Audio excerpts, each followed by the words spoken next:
வணக்கம். உங்கள் சதீஷ் ஆறுமுகம். நம்ம பல வருடங்களாக எதிர்பார்த்த group 2A marks result rank எல்லாமே வெளியிட்டிருக்காங்க. ஏன் நடுராத்திரியில் வெளியிட்டாங்கன்னு தெரியல. இவ்வளோ நாள் தூங்க விடாமல் பண்ணாங்க. இப்போ ரிசல்ட்டை வெளியிட்ட பிறகு பாஸ் ஆனவங்களுக்கும் தூக்கம் இல்லை, ஃபெயில் ஆனவங்களுக்கும் தூக்கம் இல்லைன்ற மாதிரி ஒரு சூழல்.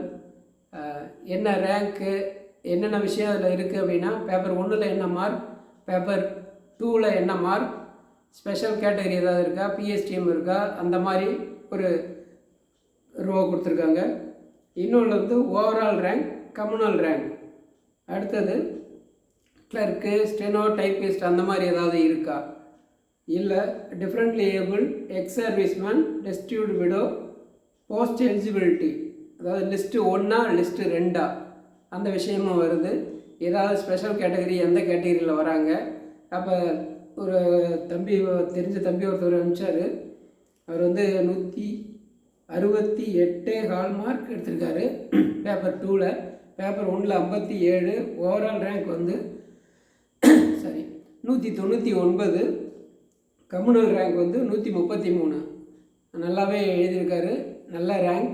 கிட்டத்தட்ட இன்னும் ஒரு 5 மார்க் 10 மார்க் எடுத்திருந்தால் இன்டர்வியூ போஸ்ட்லேயே டாப்பில் வந்திருக்க அளவுக்கு நல்ல மார்க்.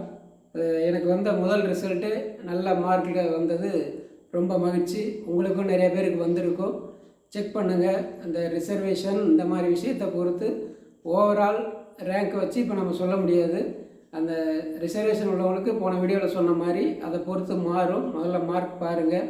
வராதவங்க கவலைப்படாதீங்க. ஏற்கனவே நம்ம சொன்ன மாதிரி நீங்கள் வெற்றியோட விளிம்பில் தான் இருக்கீங்க. ஒரு சின்ன நூலிழையில் தான் உங்களுடைய வெற்றி கொஞ்சம் தள்ளி போயிருக்கு. நீங்கள் ரொம்ப வேகமாக குரூப் 1 படிங்க. இதை விட பல மடங்கு பவரான போஸ்ட் உங்களுக்கு சீக்கிரம் காத்திருக்கும். மீண்டு வாங்க சீக்கிரம். வாழ்த்துக்கள். வெற்றி நமதே, வேலை நமதே, நாளையும் நமதே.